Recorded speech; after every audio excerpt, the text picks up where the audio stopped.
வணக்கம் மாணவர்களே.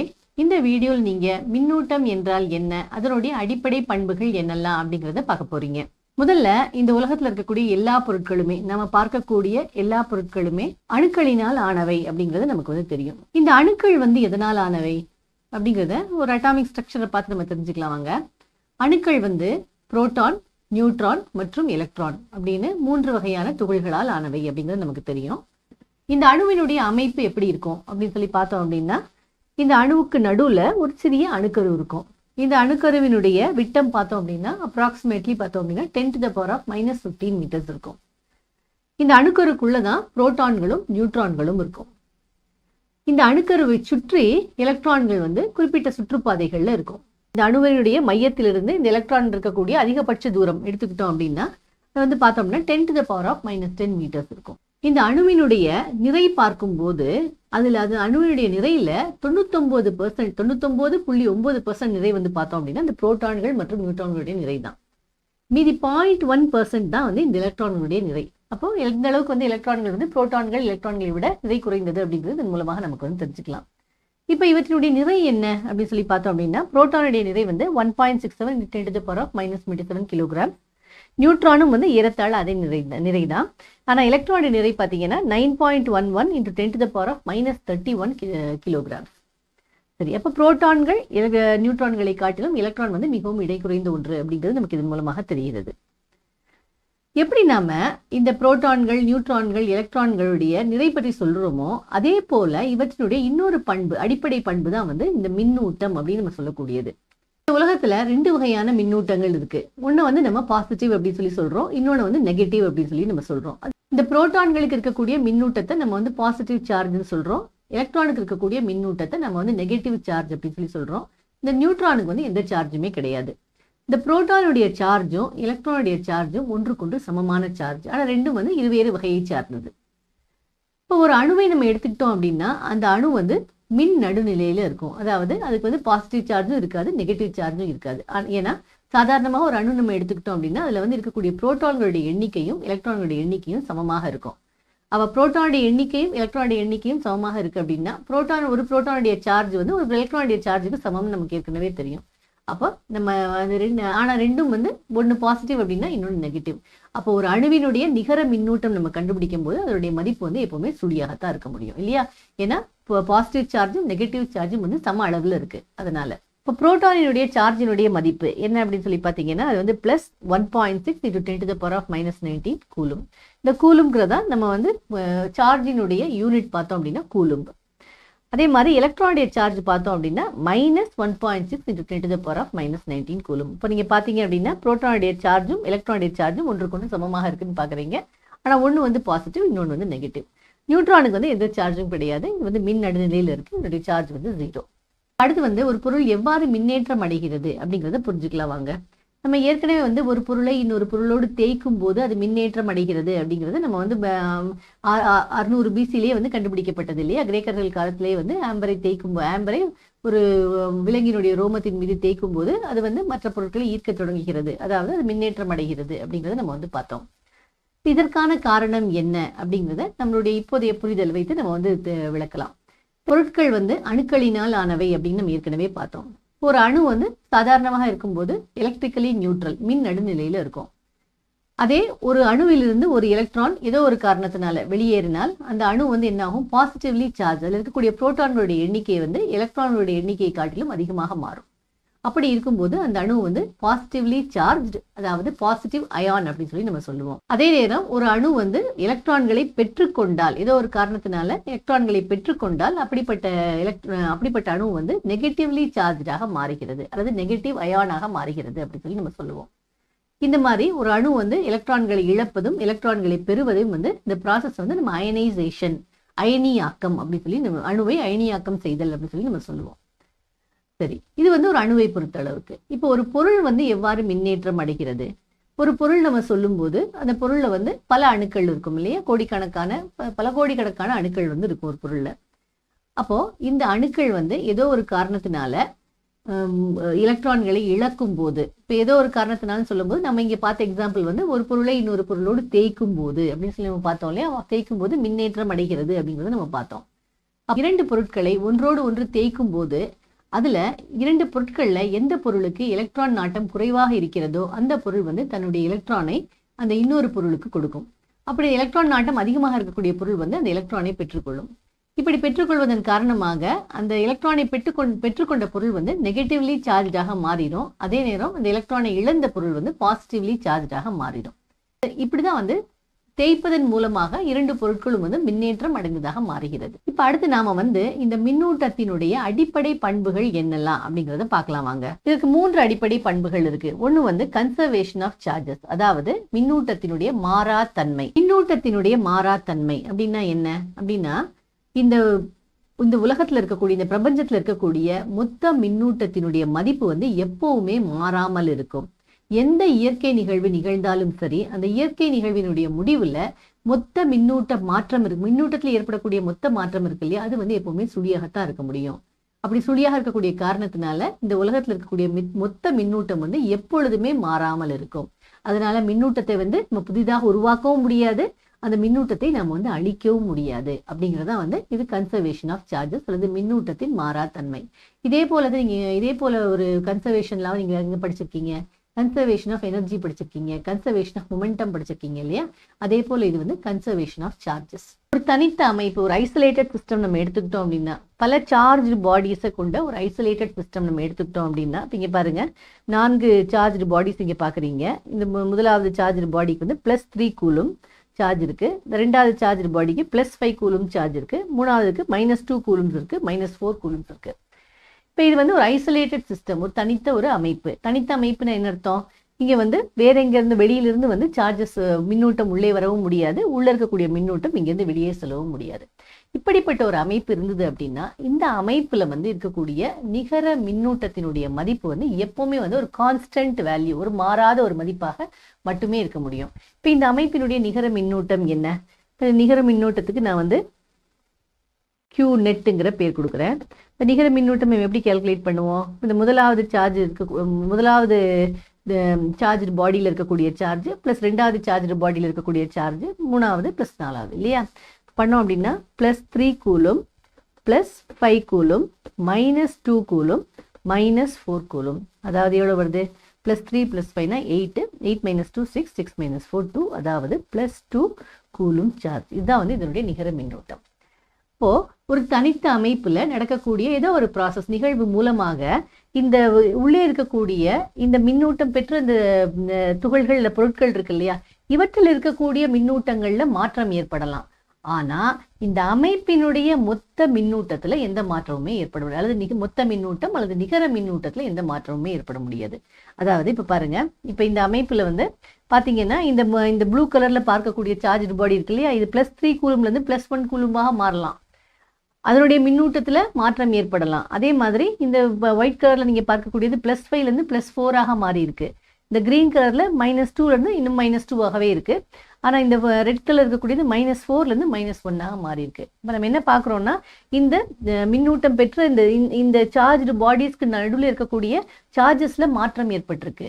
ஆனா இந்த அமைப்பினுடைய மொத்த மின்னூட்டத்துல எந்த மாற்றமுமே ஏற்பட முடியாது. அது எப்பவுமே ஒரு தனித்த அமைப்பாக இருந்தால் அது எப்பவுமே ஒரு மாறாத மதிப்பாக தான் இருக்க முடியும். இப்போ இதை வச்சு நம்ம கால்குலேட் பண்ணி பார்த்தோம் அப்படின்னா, இப்போ பாருங்க இந்த ரெண்டாவது இதுக்கு நம்ம ஒரு Q நெட் போடுவோம்.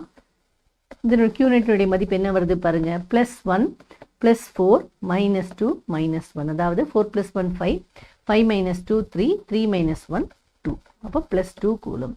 இப்போ என்ன தெரியுது நமக்கு? அந்த தனித்த அமைப்புல வந்து இருக்கக்கூடிய மின்துகள்களுக்கு பொருட்களுக்கு நடுவே மின்னூட்டம் வந்து ரீடிஸ்ட்ரிபியூட் ஆகலாம், மாறலாம், ஒவ்வொன்றில் இருக்கக்கூடிய மின்னூட்டம் மாறலாம்.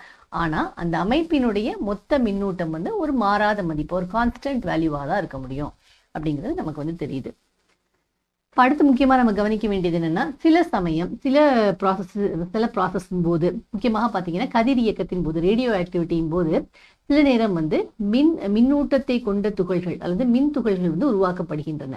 அப்ப மின் துகள்கள் உருவாகுது அப்படின்னா அப்ப மொத்த மின்னூட்டத்துல மாற்றம் ஏற்படும் இல்லையா? அப்படிதான் நடக்காது. மொத்த மின்னூட்டம் அப்பவும் வந்து மாறாமல் இருக்கும். அது எப்படி நடக்குது அப்படிங்கிறத பாருங்க. குறிப்பாக 2 எக்ஸாம்பிள்ஸ் நம்ம பார்க்கலாம். ஒன்று வந்து β- சிதைவு, β+ சிதைவு. இதெல்லாம் என்ன டைப் ஆஃப் ரியாக்ஷன்ஸ் அப்படிங்கிறத நீங்க டீட்டெயிலாக வந்து அணுக்கரு மற்றும் அணுக்கரு இயற்பியல் லெசன்ல, அட்டாமிக் அண்ட் நியூக்ளியர் பிசிக்ஸ் லெசன்ல டீட்டெயிலாக படிப்பீங்க. இப்போ அந்த ரியாக்ஷனை மட்டும் நம்ம இங்கே வந்து பார்க்கலாம். இந்த பீட்டா மைனஸ் சிதைவு நிகழ்வில் வந்து பார்த்தீங்கன்னா கார்பன் ஆட்டம் வந்து சிதைந்து ஒரு நைட்ரஜன் ஆட்டமாக மாறுது. ப்ளஸ் அந்த ரியாக்ஷன் அப்போ வந்து நமக்கு ஒரு எலக்ட்ரான் வந்து ரிலீஸ் ஆகுது. இப்போ இந்த ரியாக்ஷன் அப்போ நம்ம என்ன பார்க்குறோம் அப்படின்னா, ஒரு சார்ஜ்டு பார்ட்டிக்கிள், ஒரு மின்னூட்டம் கொண்ட ஒரு துகள், ஒரு எலக்ட்ரான் வந்து உருவாயிருக்கு இல்லையா. அப்போ புதிதாக மின்னூட்டம் வந்து உருவாக்கப்பட்டிருக்கா அப்படின்னு சொல்லி பார்த்தீங்கன்னா, இந்த ப்ராசஸ் அப்போ என்ன நடக்குதுங்கிறது கவனிங்க. இப்போ பார்த்தீங்கன்னா இந்த கார்பனுடைய அணு எண் பார்த்தீங்கன்னா அட்டாமிக் நம்பர் வந்து 6, உருவாகக்கூடிய நைட்ரஜனுடைய அணு எண் பார்த்தீங்கன்னா 7. அப்போ அணு எண்ணில் வந்து ஒரு +1 நடந்திருக்கு இல்லையா. 6 to 7 ஆயிருக்கு அப்படின்னா +1 ஆயிருக்கு. ஆனால் அதே நேரம் அதோடைய மாஸ் நம்பர் நிறை எண் பாருங்க, இது கார்பனுடைய நிறை எண்ணும் 14 தான், நைட்ரஜன் நிறை எண்ணும் 14 தான். அப்போ மாஸ் நம்பரில் எந்த விதமான மாற்றமும் இல்லை. அப்போ அணு எண் வந்து மாறி இருக்கு அப்படின்னா புரோட்டான்களுடைய எண்ணிக்கை கூடியிருக்கணும் இல்லையா. அணு எண்றது என்னது, புரோட்டானுடைய எண்ணிக்கை இல்லையா. அப்போ புரோட்டானுடைய எண்ணிக்கையில் ஒன்று அதிகமாயிருக்கு. ஆனால் நிறை எண்கிறது புரோட்டான் ப்ளஸ் நியூட்ரானுடைய எண்ணிக்கை. அப்போ நிறை எண்ணில் வந்து எந்த விதமான மாற்றமும் இல்லை. அப்போ புரோட்டான் பிளஸ் நியூட்ரானுடைய எண்ணிக்கையில எந்த விதமான மாற்றமும் இல்லை. ஆனா புரோட்டானுடைய எண்ணிக்கை 1 அதிகமாயிருக்கு அப்படின்னா என்ன அர்த்தம், ஒரு நியூட்ரான் வந்து கண்டிப்பாக குறைஞ்சிருக்கணும் இல்லையா.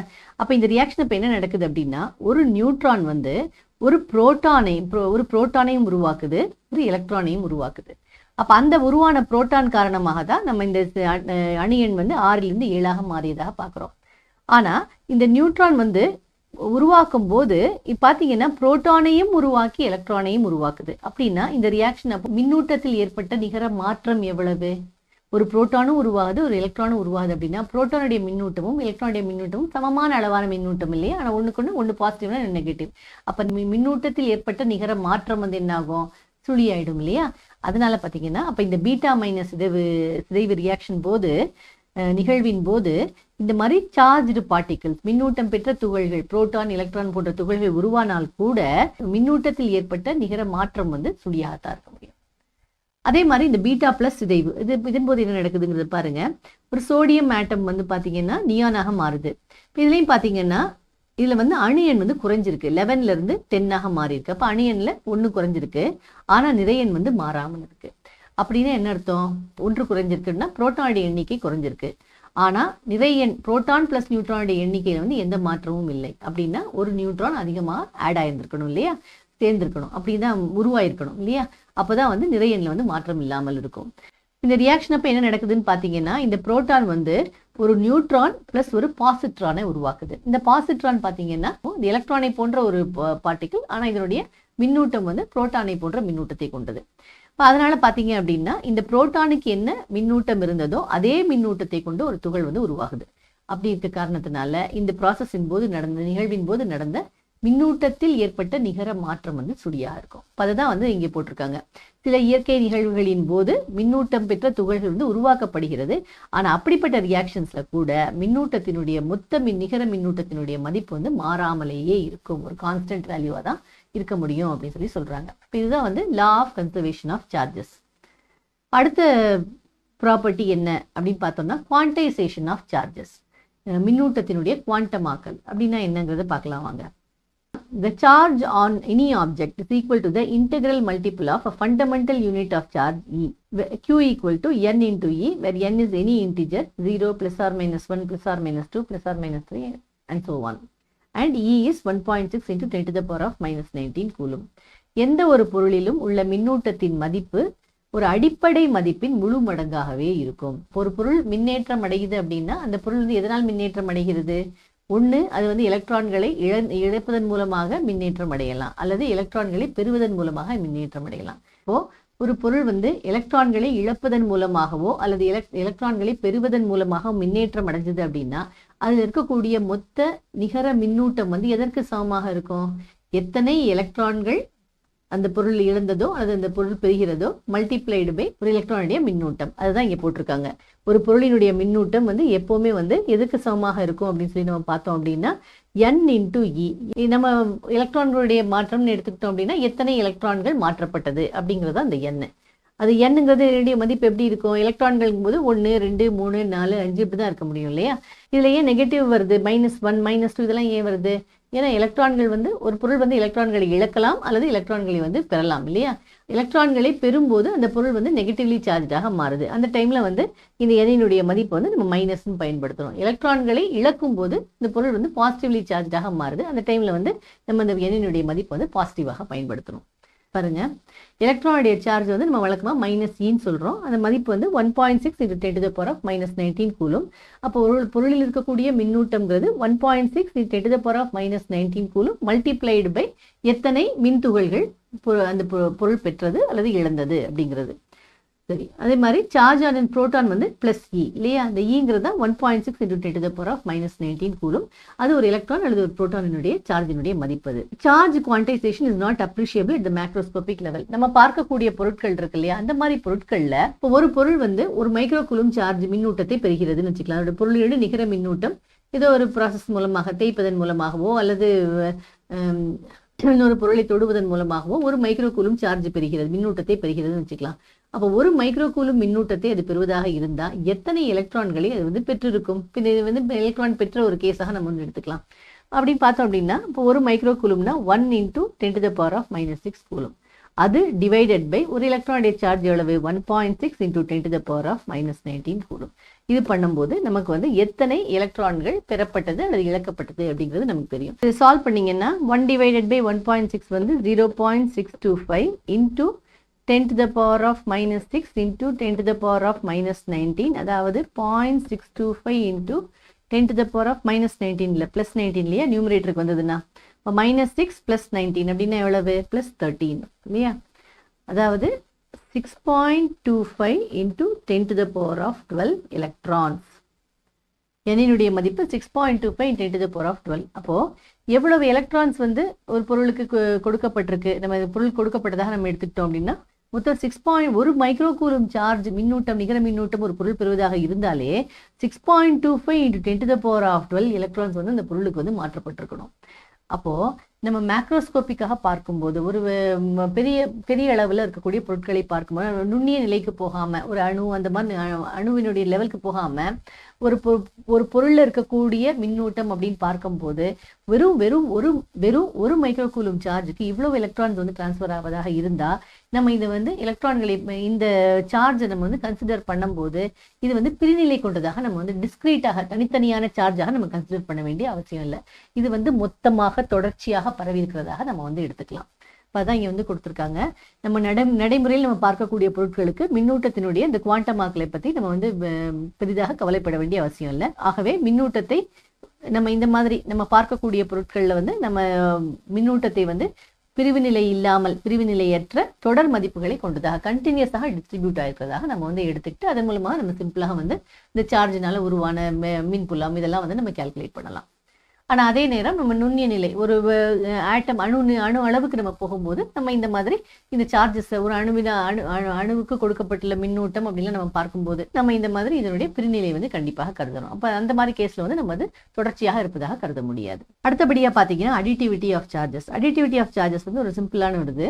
இப்போ என்னன்னா if there are more than one charged bodies in a system, ஒரு அமைப்பில் வந்து ஒன்றுக்கு மேற்பட்ட மின்னூட்டம் பெற்ற பொருட்கள் இருந்தது அப்படின்னா அந்த அமைப்பினுடைய மொத்த மின்னூட்டம்ங்கிறது அந்த எல்லா மின்னூட்டங்களையும் நம்ம வந்து எல்லா மின்னூட்டங்களுடைய அல்ஜீப்ரிக் சம், அதாவது அதனுடைய குறியீடுகளோடு நம்ம எல்லாத்தையும் வந்து ஆட் பண்ணோம் அப்படின்னா நமக்கு கிடைக்கக்கூடியது அந்த அமைப்பினுடைய மொத்த மின்னூட்டம். இது நமக்கு எல்லாருக்கும் தெரியும் இல்லையா. if there are more than one charged bodies in a system, the net charge of the system can be obtained simply by adding algebraically all the charges. ஒரு அமைப்பில் ஒன்றுக்கு மேற்பட்ட மின்னூட்டம் பெற்ற பொருட்கள் இருக்கும்போது அந்த அமைப்பின் நிகர மின்னூட்டம்ங்கிறது மின்னூட்டத்தை பெற அனைத்து மின்னூட்டங்களையும் இயற்கணித முறையில் அல்ஜிப்ரிக்காக, அதாவது அதோடைய குறியீடோடு அது பாசிட்டிவ் நெகட்டிவ் அந்த குறியீடுகளோடு சேர்த்து நம்ம வந்து அதை ஆட் பண்ணணும், கூட்டினால் போதும். அதான் பாருங்க, இப்போ இங்கே பார்த்தீங்கன்னா Q1 Q2 Q3 Q5 Qn charges இருந்தது அப்படின்னா இந்த அமைப்பினுடைய மொத்த மின்னூட்டம்ங்கிறது Q1 + Q2 + Q3 அது மாதிரி Qn வரைக்கும் நம்ம ஆட் பண்ணணும். அப்படி ஆட் பண்ணும்போது அவற்றினுடைய குறியீடுகள் நம்ம கவனிக்கணும். எது பாசிட்டிவ் சார்ஜ் எது நெகட்டிவ் சார்ஜ். அப்போ பாசிட்டிவ் சார்ஜ்னா அந்த ப்ளஸ் பயன்படுத்தணும், நெகட்டிவ் சார்ஜ்னா மைனஸையும் பயன்படுத்தி தான் நம்ம வந்து ஆட் பண்ணணும்.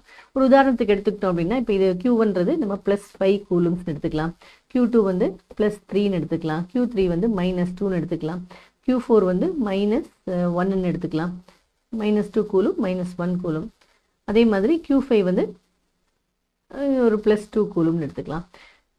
மொத்தம் 5 சார்ஜஸ் இருக்கிறதாக எடுத்துக்கலாம். அப்போ இதனுடைய நெட் சார்ஜ் Q நெட்டினுடைய மதிப்பு வந்து +5 +3 -2 -1 +2. இப்போ -2 +2 கேன்சல் ஆகிடும். மிச்சம் இருக்கக்கூடியது 5 + 3 8 -1 7 கூலும். அப்போ +7 கூலும் தான் இதனுடைய நிகர மின்னூட்டம். இப்படி தான் வந்து ஒரு அமைப்பினுடைய நிகர மின்னூட்டத்தை நம்ம வந்து கால்குலேட் பண்ணணும். இப்போ இதுதான் வந்து மின்னூட்டத்தினுடைய அடிப்படை பண்புகள். இப்போ இந்த வீடியோவில் உங்களுக்கு மின்னூட்டம்னா என்ன, மின்னூட்டத்தினுடைய அடிப்படை பண்புகள் என்னெல்லாம் அப்படிங்கிறது தெளிவாக புரிஞ்சிருக்கும்னு நினைக்கிறேன். நன்றி.